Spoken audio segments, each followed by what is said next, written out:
Hello friends, मेरा नाम कुलदीप सिंह है। आप लोगों का स्टडी स्किल यूट्यूब चैनल पर बहुत बहुत स्वागत है। दोस्तों, आज हम बात करने वाले हैं समीक्षा अधिकारी और सहायक समीक्षा अधिकारी के प्रारंभिक परीक्षा के पाठ्यक्रम के बारे में और इसके स्टडी मटेरियल, क्या पुस्तकें होनी चाहिए और क्या रणनीति होनी चाहिए। तो दोस्तों, अब आगे देखते हैं।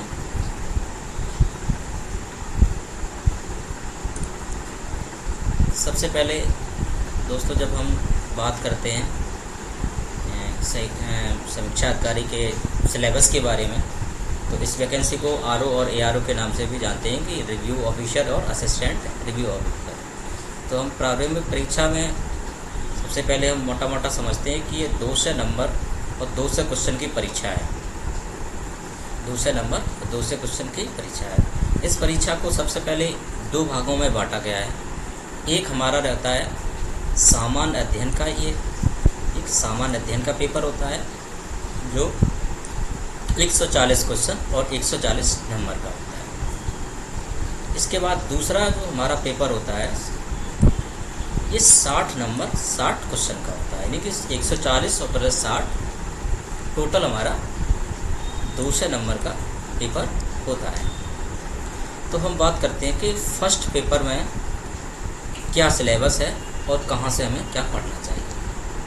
तो हम देखते हैं कि जैसे कि सामान्य विज्ञान, ये फर्स्ट पेपर जो सामान्य अध्ययन होता है, इसमें सामान्य विज्ञान एक पार्ट है। सामान्य विज्ञान है भारतीय इतिहास, भारतीय राष्ट्रीय आंदोलन, भारतीय राज्य व्यवस्था, भारतीय अर्थव्यवस्था, कला एवं संस्कृति और इस प्रकार से सामान्य विज्ञान के बारे में हमें कहाँ से पढ़ना चाहिए। तो सामान्य विज्ञान का जो पोर्शन है उसको हमें देखना चाहिए। जैसे कि सामान्य विज्ञान की एक तो दृष्टि की बुक आती है सामान्य विज्ञान की, और लूसेंट की भी अलग से सामान्य विज्ञान की एक बुक आती है। और अगर ये चीज़ें नहीं भी हैं तो आप लूसेंट को जो पोर्शन है, लूसेंट वाला, इसका जो विज्ञान का पोर्शन है, इससे भी साइंस के काफ़ी अच्छे क्वेश्चन कर सकते हैं दोस्तों। लेकिन सामान्य विज्ञान में एक चीज़ ध्यान देने वाली बात है कि सामान्य विज्ञान में एक चीज़ ध्यान देने वाली ये बात है कि इसमें जो सामान्य विज्ञान के जो क्वेश्चन होते हैं उसमें फिजिक्स केमिस्ट्री का पोर्शन कम होता है, यानी कि ना के बराबर होता है। 1-2 क्वेश्चन मिल भी जाएँ, लेकिन सबसे ज़्यादा ज़रूरी बात है कि हमें बायोलॉजी पे ज़्यादा ध्यान देने की ज़रूरत है। तो सबसे पहले हमें बायोलॉजी को अच्छे से पढ़ना चाहिए। अब हम बात करते हैं भारतीय इतिहास के बारे में। तो जो भारतीय इतिहास है, इसको हम जब कहाँ से पढ़ना चाहिए ये देखना है हमको। तो सबसे पहले हम आएंगे इसी प्रकार से, भारतीय इतिहास के लिए क्या क्या किताबें ज़रूरी हैं। जैसे कि एस.के. पांडे की बुक, ये प्राचीन भारत, मध्यकालीन भारत, प्राचीन, मध्यकालीन और ये प्राचीन भारत हो गई, ये मध्यकालीन हो गई और ये आधुनिक भारत हो गई। ये किताबों से आप अच्छे से इनको पढ़ सकते हैं। ये हमारी स्टैंडर्ड बुक के तौर में काम करेंगी। जब हम एक स्टैंडर्ड बुक पढ़ लेंगे और अगर किसी को मतलब पहले से इतिहास के बारे में ज़्यादा जानकारी नहीं है तो उसे एनसीईआरटी भी पढ़नी चाहिए। तो अगर एनसीईआरटी उसने पढ़ा है या पहले से थोड़ा बहुत अच्छा मतलब जानते हैं इतिहास के बारे में, तो इन बुकों को या इन किताबों को डायरेक्ट पढ़ सकते हैं। अगर ये तीनों किताबें नहीं पढ़ पाते हैं तो आप किरण की किताब इसको भी पढ़ सकते हैं। किरण की जो ये भारतीय इतिहास करके आती है, ये प्रारंभ से 2000 जो भी मतलब प्रारंभ से अब तक के तौर पे दी जाती है। मतलब एक अच्छी कंटेंट इसका अच्छा है, लेकिन इसमें एक दिक्कत है, इसका जो मतलब मटेरियल दिया गया है, ज़्यादा मटेरियल है और फैक्ट भी ज़्यादा है, तो उसमें थोड़ा बोर हो जाते हैं लोग। लेकिन वैसे अगर आपने रट रखी है, आपने अगर इसको पढ़ लिया सही से, तो आपका इतिहास का पोर्शन किसी भी प्रकार से गलत नहीं जा सकता है। ठीक है दोस्तों, तो अब हम बात करते हैं, इसके बाद हमारा अगला नंबर आता है भारतीय राष्ट्रीय आंदोलन। तो अब देखते हैं, जैसे कि अभी एस.के. पांडे की बुक हो गई। अगर एस.के. पांडे की नहीं है तो परीक्षा वाणी की बुक हो गई। अब वाणी की बुक कौन सी होती हैं ये भी देख, जैसे कि हमारी ये वाणी की बुक है पारिस्थितिकी एवं पर्यावरण, और ये हमारी एक परीक्षा वाणिज्य की बुक है, भारतीय संविधान एवं राज्य व्यवस्था। इसी प्रकार से जैसे कि ये मान लो ज्योग्राफी की बुक है, वाणिज्य की है, इसी प्रकार से हमारे इतिहास के भी तीनों पार्ट की अलग अलग किताबें आती हैं। तो और ये तो काफ़ी पुरानी है, शायद ये 20 की किताबें हैं, 2020 की। अब जो अपडेटेड किताबें आई हैं वो इससे और अच्छी हैं किताबें, ये दे सकते हैं। तो वाणी हो गई। इसके बाद क्या है कि ये किरण का मैंने बता ही दिया, वाणी भी पढ़ सकते हैं। और लास्ट में जब हम रिवीजन टाइम के आते हैं, जब रिवीजन करना होता है एग्जाम के, जैसे कि 1 महीना रह गया, उसके बाद जो लुसेंट का हिस्ट्री है, लुसेंट जो सामान्य अध्ययन की जो किताब है लुसेंट की, उसको भी हमें रिवाइज कर लेना चाहिए। तो इसी प्रकार से जो राष्ट्रीय आंदोलन में भी सेम यही बुक है और यही सब कंटेंट देखना पड़ेगा। अब बात आती है भारतीय राज्य व्यवस्था की। तो भारतीय राज्य व्यवस्था की एन लक्ष्मीकांत की बुक अगर आपके पास है और समय भी अगर मिल रहा है आपको, तो उसे पढ़ लेना चाहिए और अच्छी किताब है। इसका जो आगे के चैप्टर हैं, जैसे संवैधानिक विकास से लेकर के मूल अधिकार, इनसे ज़्यादा क्वेश्चन बनते हैं और उसमें बहुत अच्छा दिया गया है। अगर एन लक्ष्मीकांत के नहीं पढ़ पाते हैं किताब, तो हमें परीक्षा वाणी की किताब देख लेनी चाहिए, जो कि हम अभी आप दिखाई थी, ये वाली जो परीक्षा वाणी की बुक है, इसको पढ़ के आप इसको अच्छा कवर कर सकते हैं। ठीक है। और अब हमारा जो काम भारतीय राज्य व्यवस्था के बारे में भी जान लिया। अब आते हैं आगे भारतीय अर्थव्यवस्था। भारतीय अर्थव्यवस्था में जो क्वेश्चन बनते हैं, यानी इकोनॉमी के जो क्वेश्चन बनते हैं, वो सारे के सारे डेटाबेस क्वेश्चन होते हैं, जिसमें कि यूपी की योजना या सेंट्रल की योजना, उनमें क्या कितना खर्चा हुआ, क्या बजट रहा, कितना आवंटित किया गया, इस टाइप की। तो इसके लिए हमें बजट भी देखना चाहिए, जो सत्र का बजट रहा हो, और आर्थिक परिदृश्य, वार्षिक वाला जो आर्थिक परिदृश्य होता है, ये पीडी भी कराती है, मतलब प्रतियोगिता दर्पण भी देती है। और बेसिक ज्ञान के लिए हमें कोई सी किताब अर्थशास्त्र की पढ़ लेनी चाहिए। उसके बाद हम बात करते हैं आर्ट एंड कल्चर की। तो आर्ट एंड कल्चर के लिए वैसे तो हम जब हिस्ट्री की किताबें पढ़ेंगे तो उसमें भी आर्ट एंड कल्चर मेरा कंप्लीट हो जाएगा, तो इसके लिए कोई अलग से एफर्ट करने की ज़रूरत है नहीं।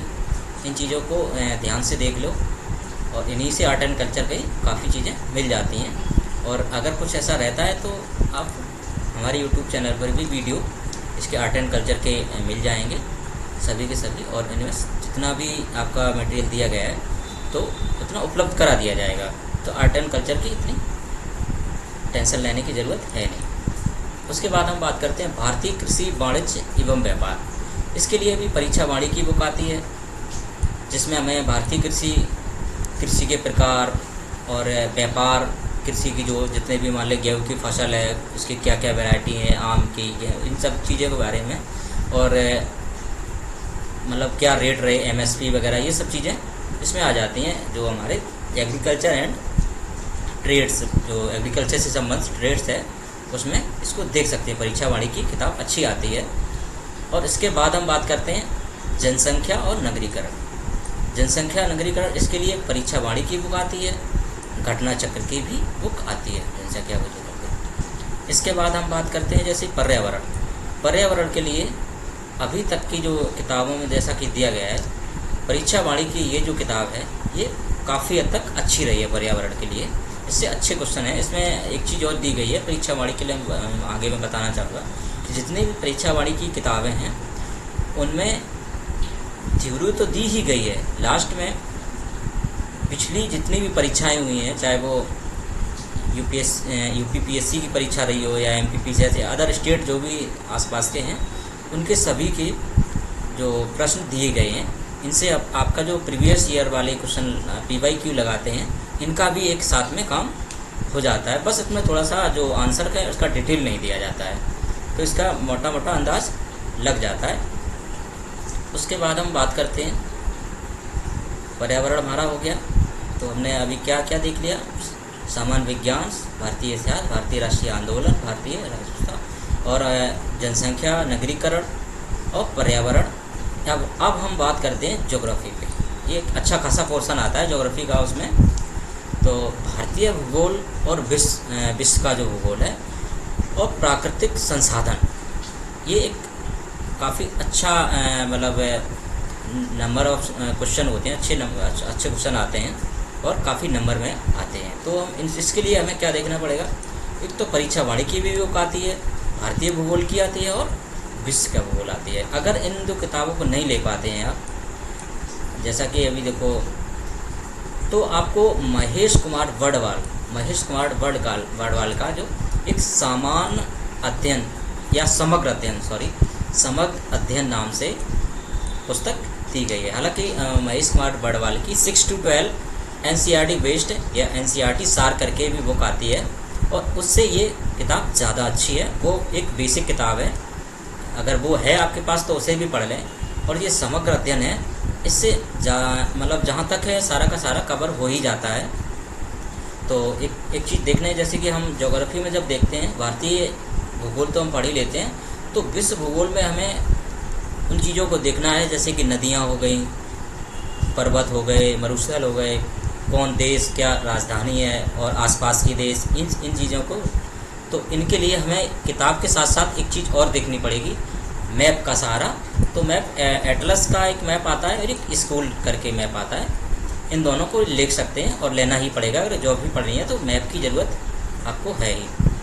तो हम अब देखते हैं, जैसे कि ये हो गई हमारी परीक्षा वाणिज्य की ज्योग्राफी की बुक, ये भारतीय भूगोल है। इसके बाद एक विश्व का भी भूगोल होती है किताब, तो वो भी ले सकते हैं 2 पार्टों में, इसका ज्योग्राफी का हो गया पार्ट। और इसके बाद हमारा जो क्वेश्चन आता है ये महेश कुमार वडवाल की जो बुक है, महेश कुमार वडवाल की ये जो बुक है, ये समग्र अध्ययन, ये काफ़ी अच्छी खासी बुक है। तो ज्योग्राफी परीक्षा वाणिज्य से भी पढ़ सकते हैं और महेश कुमार वडवाल की बुक से भी पढ़ सकते हैं।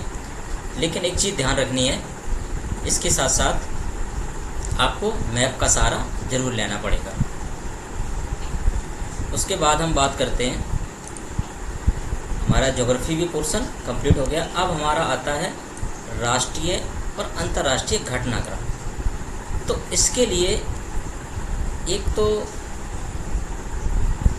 सबसे पहले हमें, जैसे कि अगर ये बात आती है जो करंट अफेयर्स वाला पोर्शन हो गया हमारा, तो इसके लिए एक तो ये घटना सार आता है और मंथली इसका क्रॉनिकल आता है हर महीने का, जैसे कि ये सितंबर का दिया गया है, ऐसे हर महीने का क्रॉनिकल।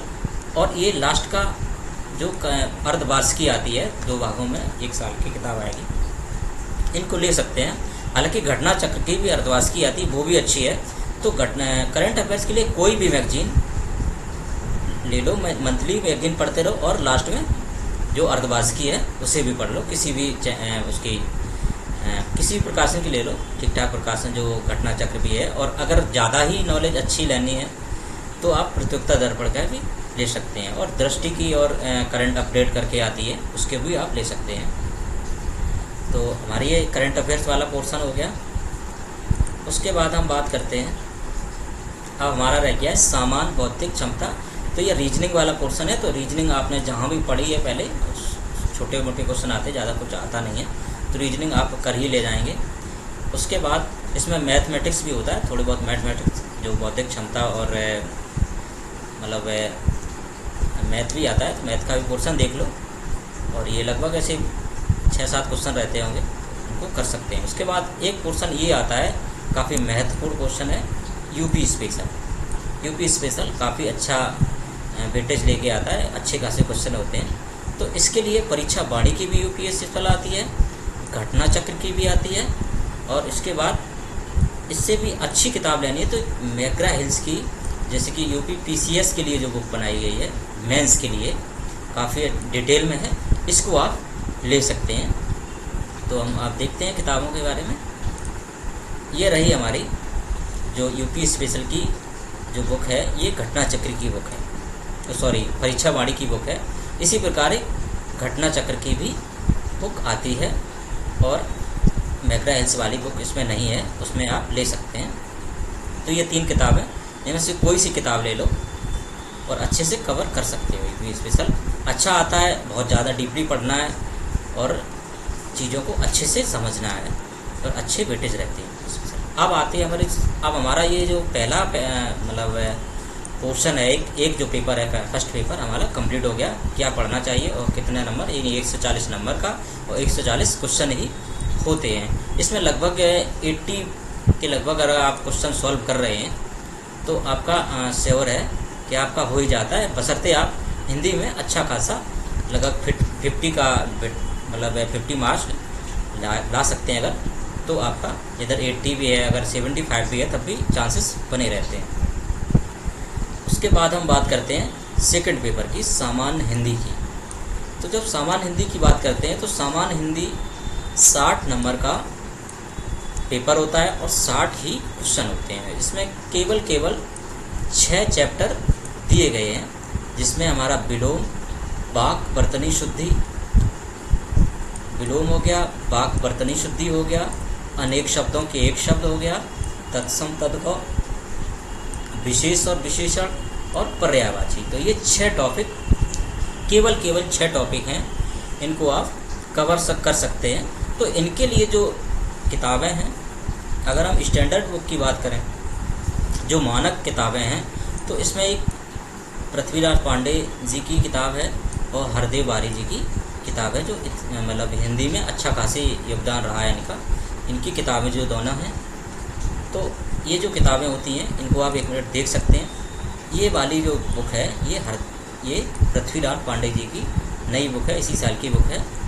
और हरदेव बारी जी की बुक देखनी है तो हिंदी की ये शब्द, अर्थ और प्रयोग, ये जो किताब करके आती है, ये अच्छी खासी किताब है हरदेव बारी। ये दोनों स्टैंडर्ड बुक हैं, यानी मानक किताबें हैं। इसके बाद हम बात करते हैं, अगर इन किताबों को आप नहीं परचेज कर पाते हैं, नहीं आपके पास किताबें, तो आप अब आते हैं जो अन्य किताबें। घटना चक्र की भी किताब हिंदी की आती है इनकी, जैसे कि मेरे पास भी है एक, इसमें दिखाई है ये जो घटना चक्र की बुक है, इसके 2 भागों में एक आती है ये प्री के लिए और मेंस के लिए अलग आती है किताब। तो ये तो पुरानी है, इससे नई जो आई है वो काफ़ी अच्छी है और अच्छा, उसमें कुछ चीज़ें संशोधन भी की गई होंगी। तो ये घटना चक्र की हिंदी की बुक हो गई। और इसके बाद हम अब बात करते हैं, घटना चक्र हो गया, एक आती है आदित्य पब्लिकेशन की बुक। वैसे तो आदित्य की सामान्य हिंदी करके जो आती है वो पूरा हिंदी का पोर्शन होता है, काफ़ी मोटी बुक है, लेकिन इन्होंने समीक्षा अधिकारी के लिए भी स्पेशल बुक बनाई है, जिसमें इन 6 टॉपिक को ही डाल रखा है उन्होंने, और प्रीवियस ईयर के पेपर भी दिए गए हैं और ईयर वाइज उन्होंने सेट कर रखा है। तो ये आदित्य पब्लिकेशन की बुक है, लेकिन कुछ लोगों का मानना होता है कि आदित्य पब्लिकेशन में कुछ गलतियाँ होती हैं। तो बस मैं ये नहीं कहना चाहूँगा गलतियाँ होती है कि नहीं होती हैं, बस कुछ लोग ऐसा कहते हैं, ठीक है। तो सबसे पहले हमें अगर समय है हमारे पास तो मानक किताबें ही पढ़नी चाहिए। और इसके बाद एक पुस्तक और ये है, एक डिकोड कोचिंग का एक नोट्स आता है हिंदी का, जो आपके किसी भी बुक सेलर के यहाँ मिल जाएगा। तो ये किताब के तौर पे ही आता है उनका। तो ये भी काफ़ी अच्छा, मतलब हिंदी का इन आदित्य की अपेक्षा ये काफ़ी अच्छा है। तो अगर इसको आप ले सकते हैं तो ये भी 6 ही टॉपिक का मतलब कवर किया गया है इन्होंने। ये भी बहुत ही अच्छी इनकी पुस्तक है डिकोड वालों की। और या फिर मेरे जो YouTube चैनल है इस पर भी हम हिंदी के सारे 6 टॉपिक के पूरे कंप्लीट कोर्स करा देंगे, और डिकोड वाला जो नोट्स भी है वो भी आपको मिल जाएगा। तो अब हिंदी का भी हमने देख लिया और सामान्य अध्ययन का भी देख लिया। तो अब एक कुछ कॉमन बातें आपको बतानी है, जैसे कि देखो, समीक्षा अधिकारी और UPPCS दोनों ही एक जैसे ही एग्ज़ाम है, बशर्ते समीक्षा अधिकारी का जो डिफ़िकल्टी लेवल है UPPCS के प्री से काफ़ी ज़्यादा ही होता है। कारण है कि अच्छी वैकेंसी है और एक अच्छी जॉब है, और 2 ही पेपर हैं जो लिखित नहीं है। ये जो मान लो लिखित में हमारा जो मेंस में केवल ऐसे राइटिंग रहेगी और कुछ लेटर वगैरह हैं, ज़्यादा कुछ नहीं है। तो UPPCS से कम एफर्ट में उसके ही जैसी फैसिलिटीज़ वाली जॉब लेने के लिए कौन नहीं चाहेगा। तो हमारी जो समीक्षा अधिकारी है इसका, और एक चीज़ और ध्यान देने की बात, इसके जो क्वेश्चन होते हैं काफ़ी फैक्चुअल होते हैं और अच्छे क्वेश्चन होते हैं। तो इनको हमें इनको अगर क्रैक करना है, ये समीक्षा अधिकारी क्रैक करना है, तो हमें डीपली पढ़ना पड़ेगा। इन सारे चैप्टरों को बहुत अच्छे से पढ़ना पड़ेगा। और जब आप ये पढ़ लेंगे उसके साथ साथ हमारा यूट्यूब चैनल है उस पर हम एक एक करके जो प्रैक्टिस सेट है उसको भी लगवाते रहेंगे। इसकी कोई टेंशन लेने की ज़रूरत नहीं है। आप इस सिलेबस को कंप्लीट करो और वो मेरा काम है, इतना होता रहेगा। और एक चीज़ और बताने की, ये जो प्रारंभिक परीक्षा है केवल ये सिलेक्शन नहीं दिलाएगी, ये केवल आपको शॉर्ट लिस्टेड करेगी मेंस के लिए। आपको जॉब दिलाने के लिए आपको मेंस परीक्षा ही पास करनी पड़ेगी। लेकिन अच्छे बच्चे केवल मेंस में वही बैठ पाते हैं, प्री में ज़्यादातर लोग निकल ही जाते हैं। तो कंपटीशन प्री में तो आपको दिखेगा कि बहुत कंपटीशन है, लेकिन मेंस में जाके इतना कंपटीशन नहीं रहता है, तो टेंशन लेने की बात नहीं है। तो किताबों के बारे में और इस पाठ्यक्रम के बारे में अगर कोई किसी प्रकार का कोई अगर डाउट रहा है तो आप मुझे कमेंट में बता भी सकते हैं। तो आई होप आप लोगों को ये पाठ्यक्रम और इसके बारे में जानकारी मिली होगी। आप लोगों को बहुत बहुत धन्यवाद इस वीडियो को देखने के लिए, और चैनल को सब्सक्राइब करें, लाइक करें। धन्यवाद।